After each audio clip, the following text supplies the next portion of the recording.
नमस्कार, स्वागत आपका बांगड़ कॉलेज के यूट्यूब चैनल पे। मैं Chenaram Mundaliya, assistant professor political science, government Bangar college Didwana. दोस्तों, आज के वीडियो में हम वेस्टर्न पॉलिटिकल थॉट यानी पाश्चात्य राजनीतिक विचारकों में एक महत्वपूर्ण विचारक कार्ल मार्क्स और उसकी विचारधारा मार्क्सवाद का अध्ययन करेंगे। इससे पूर्व के वीडियो में हमने मार्क्सवाद की एक महत्वपूर्ण सिद्धांत द्वंद्वात्मक भौतिकवाद का अध्ययन किया था और अब इससे अगला सिद्धांत मुख्यतः इतिहास की आर्थिक व्याख्या या आर्थिक नीतिवाद का अध्ययन करेंगे। दोस्तों, कार्ल मार्क्स वो विचारक था जो इतिहास को केवल संयोग की घटना नहीं मानता था, अपितु तो उसका मानना था कि इतिहास के अंदर जो भी घटनाएं होती है या जो भी बदलाव होता है उसका एक निश्चित प्रक्रिया होती है और इसी से सामाजिक जीवन के जो बदलते स्वरूप है उसका सर्जन होता है। इतिहास की प्रत्येक घटना को मार्क्स आर्थिक आधारों पर स्पष्ट करता है। उसके अनुसार सामाजिक जीवन के विकास को इतिहास की भौतिकवादी विश्लेषण द्वारा हम स्पष्ट कर सकते हैं। सभी ऐतिहासिक घटनाएं समाज में जो निरंतर या नियमित रूप से चलने वाला जो आर्थिक संघर्ष जो मुख्यतः दो वर्गों के अंदर होता है उसी का परिणाम होती है। इतिहास संयोग से घटने वाली घटनाओं का संग्रह नहीं है, अपितु निश्चित नियमों का ये अनुसरण करता है और इसी से सामाजिक जीवन का जो बदलता स्वरूप जो मार्क्स कहता है आदिम जो 6 अवस्थाएं बताता है, आदिम साम्यवादी अवस्था, उसके बाद में वो आपके स्वामी और इसके दास के आधार पर जो अवस्था बताएगा, उसके बाद में सामंती अवस्था बताएगा, फिर पूंजीवादी और उसके बाद में सर्वहारा वर्ग की तानाशाही और अंतिम जो सर्वोत्कृष्ट अवस्था जो मार्क्स बताता है वो है साम्यवादी अवस्थाएं। इन सब का सर्जन वो इसी से मानता है।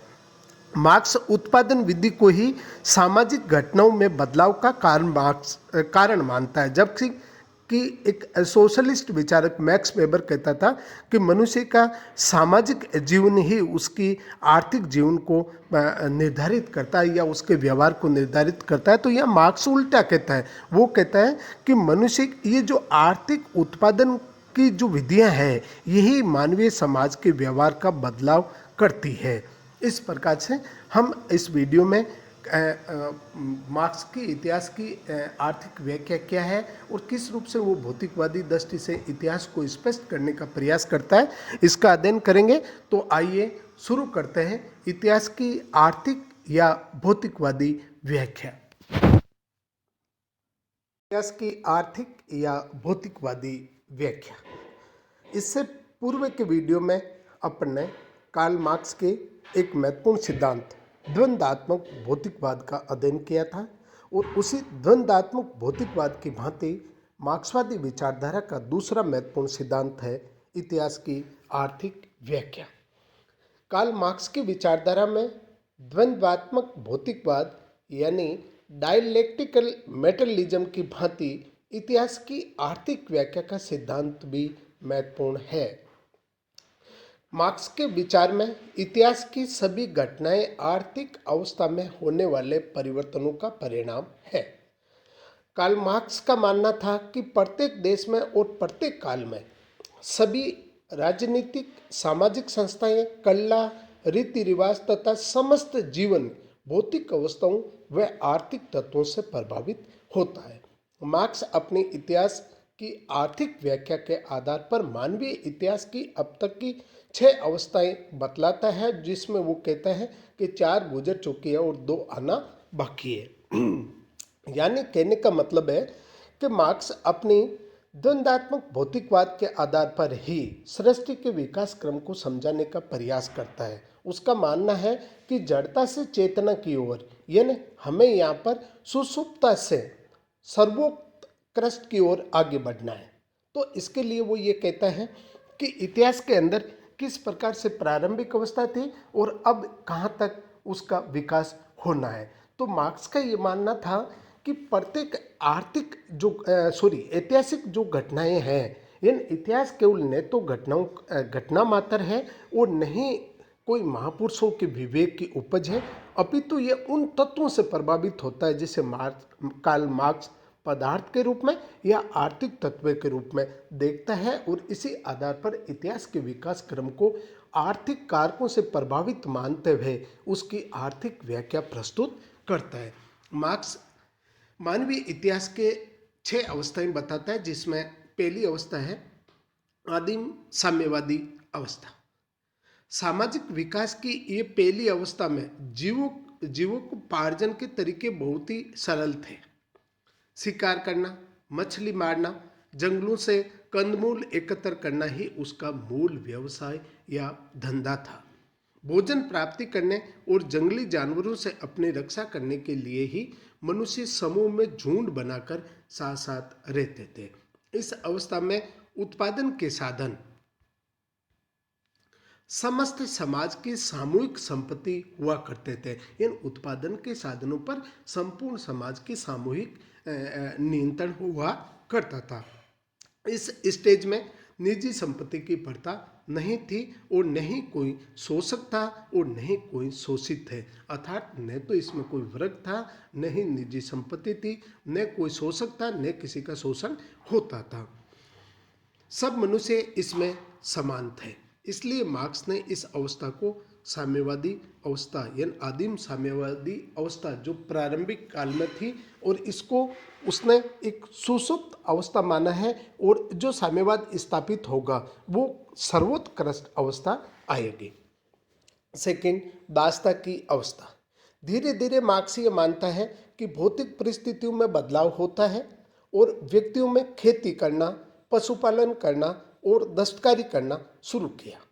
इससे समाज में निजी संपत्ति के विचारों का उदय होता है, और जिन्होंने उत्पादन के साधन मुख्य रूप से भूमि आदि पर अधिकार कर लिया, इन जिनके पास संपत्ति थी उन्होंने उत्पादन के साधनों पर नियंत्रण स्थापित किया।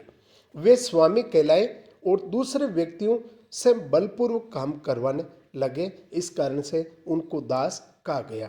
यहीं से समाज के अंदर 2 वर्गों की उत्पत्ति होती है, एक शोषक बनता है और दूसरा शोषित होता है। तो यहाँ पर भूमि पर यानी उत्पादन का साधन मुख्य तो भूमि है, खेती करना, पशुपालन, तो भूमि पर जिनका नियंत्रण स्थापित हो गया वो स्वामी हो गए, और जिनसे बलपूर्वक कार्य करवाया जाने लगा वो दास हो गए। तो इस प्रकार से समाज स्वामी और दास 2 वर्गों में विभाजित हो गया। आदिम समाज की समानता और स्वतंत्रता दोनों समाप्त हो गई। इसी अवस्था से समाज के शोषक और शोषित 2 वर्गों के मध्य अपने आर्थिक हितों के लिए संघर्ष प्रारंभ होता है, क्योंकि स्वामी ज़्यादा से ज़्यादा मजदूर से काम करा करके ज़्यादा से ज़्यादा उत्पादन चाहता है और मजदूर ज़्यादा से ज़्यादा मजदूरी चाहता है। तो इस प्रकार से इनके हितों में यहीं से टकराव शुरू होता है, और वो है दासता की अवस्था। थर्ड, सामंती अवस्था। जब उत्पादन के साधनों में और अधिक उन्नति होती है, पत्थर के औजार और धनुष, बाण से निकल कर लोहे के हल आदि का चलन शुरू हुआ। एग्रीकल्चर में, दस्तकारी में, बागवानी में, कपड़ा बनाने के इंडस्ट्री का डेवलप हुआ। अब दास के स्थान पर उद्योगों में काम करने वाले श्रमिक थे। भूमि और उत्पादन के अन्य साधनों पर तथा कृषि पर जिनका आधिपत्य था उन्हें जागीरदार या सामंत कहा जाने लगा, और जो कृषि कार्य करने वाले कृषकों और दस्तकारी करने वाले श्रमिकों का वर्ग सामंतों के अधीन था। इस अवस्था को सामंती अवस्था के नाम से पुकारा जाता है, क्योंकि राज व्यवस्था का निर्धारण भी इसी भू राजस्व के आधार पर होता था। जो भूमि के मालिक थे वो सामंत थे, और जो इनके अधीन काम करते थे वो कृषक थे। मार्क्स के अनुसार इस अवस्था में भी सामंतों तथा कृषकों, दस्तकारों के आर्थिक हितों में परस्पर संघर्ष, टकराव होता है। नंबर 4 आता है पूंजीवादी अवस्था। 18वीं सदी के उत्तरार्ध में औद्योगिक क्रांति जो सर्वप्रथम इंग्लैंड में होती है, उसके बाद में धीरे धीरे संपूर्ण विश्व में इसका प्रसार होता है। इसके परिणाम स्वरूप उत्पादन के साधनों पर पूंजीपतियों का नियंत्रण स्थापित हो गया, अर्थात पूंजीपति उत्पादन के साधनों के स्वामी हो गए, लेकिन वस्तुओं के उत्पादन का कार्य जो कर रहा है वो श्रमिक द्वारा किया जा रहा है। वस्तुओं का उत्पादन बहुत बड़े पैमाने पर होता है, अतः श्रमिक स्वतंत्र होकर कार्य करते हैं, किंतु श्रमिकों के पास उत्पादन के साधन नहीं होते, अतः वे अपनी आर्थिक आवश्यकताएं पूर्ण करने के लिए श्रम बेचने को बाध्य होते हैं। निजी लाभ के लिए पूंजीपति वर्ग ने श्रमिकों का शोषण किया। दूसरी तरफ श्रमिकों ने भी अपने हितों की रक्षा के लिए उनमें एक चेतना आती है, एक जागरूकता आती है। परिणाम स्वरूप दो वर्गों, पूंजीपति जो कि शोषक वर्ग होता है और सर्वहारा श्रमिक जो कि शोषित वर्ग होता है, इनके बीच संघर्ष शुरू होता है। मार्क्स का मत है कि संघर्ष अपने चरमोत्कर्ष पर पहुंचकर पूंजीवाद को समाप्त कर देगा। तो यही वो वर्ग संघर्ष है जिससे मार्क्स इतिहास की एक निश्चित अवस्था बताता है। वो कहता है अब तक का मानवीय इतिहास वर्ग संघर्ष का इतिहास रहा है। समाज में दो वर्ग रहे, चाहे नाम उनका भले आप स्वामी और दास दो, उसके बाद में सामंत और कर्षक दो, उसके बाद में पूंजीपति और श्रमिक दो, लेकिन वर्ग हमेशा दो रहेंगे और उनके हितों के बीच में टकराव होगा। एक शोषक वर्ग होगा और दूसरा शोषित वर्ग होगा। अब मार्क्स जिस पूंजीवाद की उत्पत्ति की बात जहां अतिरिक्त मूल्य के सिद्धांत से करता है, और यहाँ पूंजीवाद के अंदर दो प्रकार के वर्ग हैं, और वो ये कहता है कि इसका अंतर्राष्ट्रीयकरण हो जाता है, पूंजीवाद का अंतर्राष्ट्रीयकरण होगा और इसी अतिरिक्त मूल्य से इसका जन्म होगा, क्योंकि जो पैसा श्रम बेचने के लिए श्रमिक मजबूर है और ऐसी स्थिति में उत्पादन के साधनों पर उसका नियंत्रण है नहीं, और पूंजीपति जो भी पैसा बचता है अपने जेब में एकत्र करते जाते हैं, लेकिन इसके अंतर्राष्ट्रीयकरण के कारण मजदूरों में जागरूकता आएगी और धीरे धीरे पूंजीवाद का वो समाप्त कर देंगे और उसके स्थान पर साम्यवादी अवस्था की स्थापना की जाएगी। यहाँ पर पूंजीवाद को मार्क्स वाद या थीसिस के रूप में देखता है। उसके बाद में वो कहता है श्रमिक वर्ग के अधिनायित्व की अवस्था आएगी, जिसे वो एंटीथीसिस के रूप में देखेगा। कार्ल मार्क्स का विचार है कि पूंजीवादी अवस्था द्वंद्वात्मक भौतिकवाद के माध्यम से श्रमिकों और पूंजीपतियों के मध्य संघर्ष में जब पूंजीपतियों की पराजय होगी, तब पूंजीवाद समाप्त होकर ऐतिहासिक विकास की पांचवी अवस्था अर्थात श्रमिक वर्ग के अधिनायित्व की अवस्था आएगी। यानी उसका मानना पूंजीवाद मूल रूप से वाद है, उसके विरुद्ध प्रतिक्रिया होगी, एंटीथीसिस आएगी, और एंटीथीसिस के अंदर आपके जो मूल रूप से क्रांति करेगा श्रमिक वर्ग, और क्रांति के बाद में राज्य वगैरह जो भी संस्थाएं हैं वो तो बनी रहेगी, लेकिन अब उत्पादन के साधनों पर जो पूर्व में प्रभुत्व पूंजीपति वर्ग का था उसके स्थान पर श्रमिक वर्ग का हो जाएगा। ये पहली बार देखने को मिलेगा। ये चंद लोगों का उत्पादन के साधनों पर राज्य पर जो नियंत्रण है, अब वो सर्वहारा वर्ग का नियंत्रण हो जाएगा। अतः ये सर्वहारा अधिनायित्व की अवस्था ये लोकतांत्रिक अवस्था है, लेकिन अधिनायित्व इसलिए रहेगा क्योंकि अब बचे कुचे जो भी पूंजीपति समाज में है, ये मुख्य रूप से आप कह सकते हैं कि पूंजीवाद और साम्यवाद के बीच की एक संक्रमणकालीन अवस्था है, जिसको हम समाजवाद भी मार्क्स कहता है।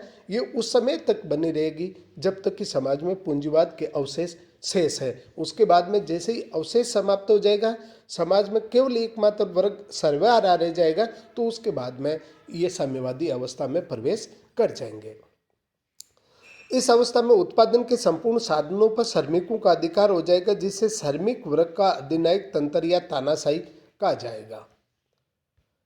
इस पांचवी अवस्था के बहुमत वर्ग श्रमिक वर्ग अल्पमत वर्ग पूंजीपति वर्ग के विरुद्ध अपनी शक्ति का प्रयोग करके उसे पूर्णतः समाप्त कर देगा, क्योंकि शासन के अंदर राज्य के ऊपर अधिकांश जो नियंत्रण है वो सर्वहारा वर्ग का है, इसलिए सिस्टम जो है वो लोकतांत्रिक है।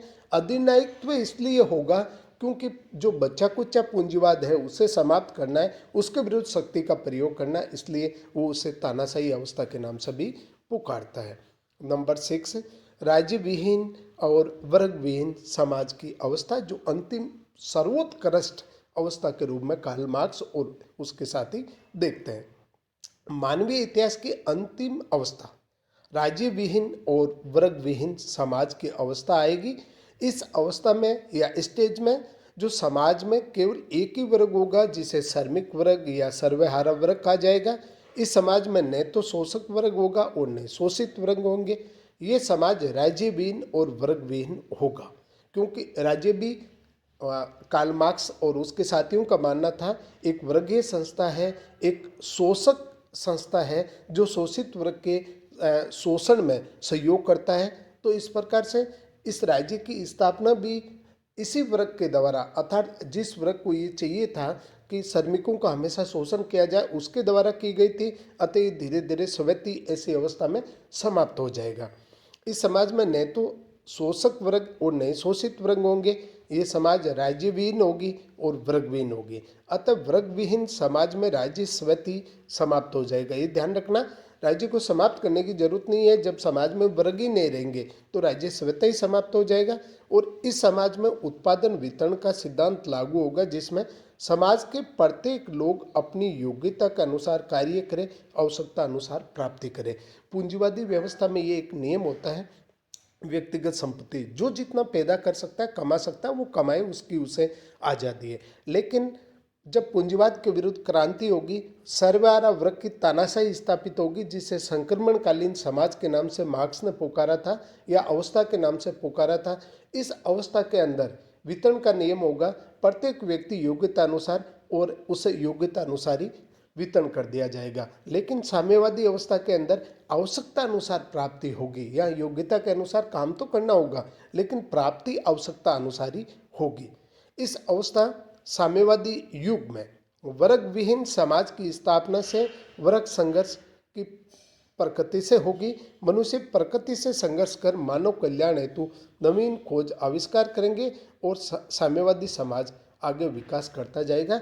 ये मार्क्स की जड़ता आदिम साम्यवादी समाज या अवस्था या स्टेज से लेकर के वो छठी अवस्था जो ये बताता है वर्गविहीन राज्यविहीन समाज की अवस्था, जिसे साम्यवादी अवस्था कहते हैं।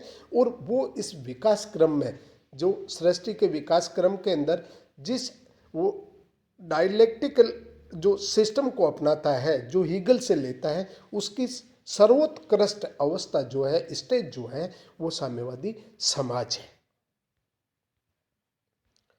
इतिहास की आर्थिक व्याख्या की आलोचना। नंबर 1, आर्थिक तत्वों पर अत्यधिक और अनावश्यक बल। आलोचकों के अनुसार मार्क्सवाद ने समाज के राजनीतिक, सामाजिक और वैधानिक ढांचे में आर्थिक तत्वों को आवश्यकता से अधिक महत्व दिया है। सामाजिक अवस्था एवं समस्त मानवीय क्रियाएं केवल आर्थिक तत्वों पर ही आधारित नहीं होती।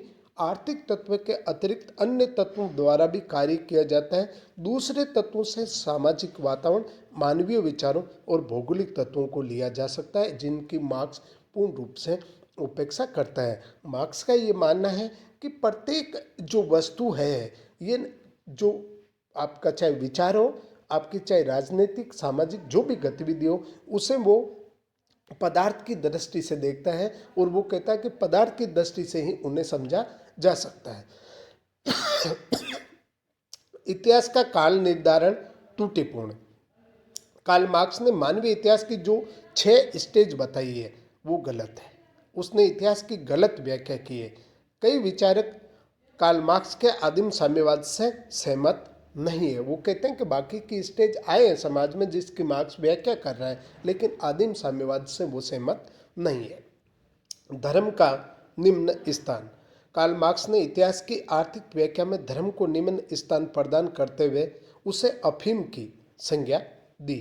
वो कहता है कि मानव केवल अर्थ की आवश्यकता महसूस करता है, धर्म और अन्य जो चीज़ें हैं वो केवल उसे बेवकूफ़ बनाने की बातें हैं, इसलिए वो धर्म के नशे में ऊँघते रहते हैं, ऐसा मार्क्स कहता है। लेकिन ये बात गलत है। आर्थिक आवश्यकताओं के अलावा भी मानव को मानसिक शांति के लिए अन्य कार्य भी करने पड़ते हैं, अन्य तत्व भी उसके विचारों को प्रभावित करते हैं, और इस बात को मार्क्स पूर्णतः नकार देता है। फिर भी हम कह सकते हैं कि अपने विचारों का प्रतिपादन वैश्विक जो समाज है उसके अंदर जिस तरह से शोषित वर्ग था उसके लिए न्याय की स्थापना के लिए मार्क्स ने वैज्ञानिक दृष्टिकोण से इतिहास की आर्थिक व्याख्या करके अपना जो आर्थिक और व्यावहारिक जो दर्शन है उसे वैज्ञानिक पुष्टि देने का प्रयास किया। जय हिंद, जय भारत, धन्यवाद।